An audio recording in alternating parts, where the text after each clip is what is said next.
사도 바울이 2차 전도 여행을 떠날 때 동역자들이 다 함께 있었던 사람이 아니었지만 하나님이 가는 곳곳마다 하나님의 사람들을 붙여서 그의 인생의 길, 전도 여행의 길, 그 징검다리 같은 인생의 길을 살게 하셨다는 것을 우리는 보게 되는 것이죠. 첫 번째 나누기 원하는 것은요, 하나님은 사람이라는 징검다리를 통해서 우리를 인도해 가고 계신다라는 것이죠.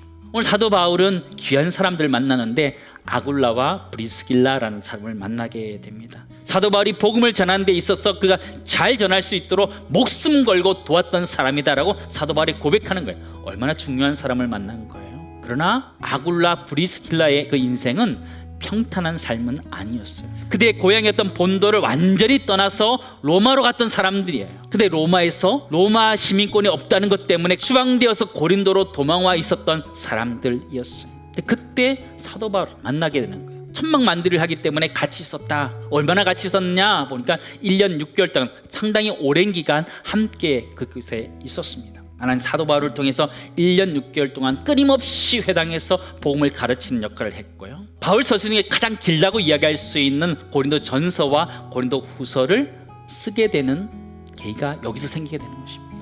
그리고 사도 바울이 3차 전도 여행을 하면서 로마에 대한 꿈을 꾸면서 가게 된 결정적인 역할을 누가 했느냐?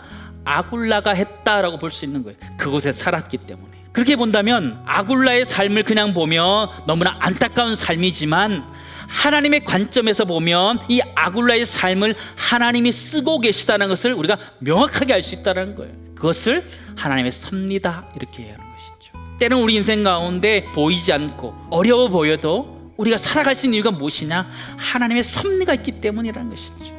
두 번째 나누기 원하는 것은요, 하나님은 섭리라는 징검다리를 통해서 우리를 인도에 가신다라는 것이죠. 우리는 살아가다 보면 갈림길을 만날 때가 있습니다. 이렇게 가야 될지 이렇게 가야 될지 어떻게 가야 될지 잘 모를 때 길 대신 주님을 쫓아가야 되는 것이죠. 징검다리 대신 예수 그리스도를 쫓아가야 되는 거죠. 주님이 기뻐하시는 것이 무엇인지 찾고 그 길을 선택해서 가는 것, 그게 우리의 인생의 길이라는 거죠. 마지막 나누기 원하는 것은요, 하나님은 예수 그리스도라는 징검다리를 우리를 위해 우리 앞에 놓아 주셨어요. 우리는 그분을 딛고 하나님께로 나아가고 우리 인생에 방황하는 길 가운데 길 대신 주님을 딛고 갈 수 있는 것이죠. 사랑하는 성도 여러분, 우리 인생의 길은 옆에 사람이 있어도 힘들고 어려운 외로운 인생의 길이에요. 그러나 우리 인생을 하나님의 말씀이 붙들고 있다는 걸 기억하시고 성령 하나님 나를 붙들고 있음을 기억하면서 두려워하지 마시기 바랍니다.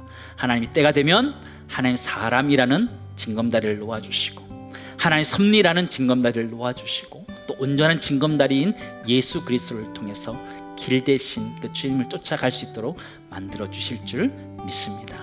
그런 은혜가 우리 가운데 있음을 기억하면서 믿음을 잘 살아낼 수 있는 은혜가 우리 모두 있기를 간절히 소망합니다.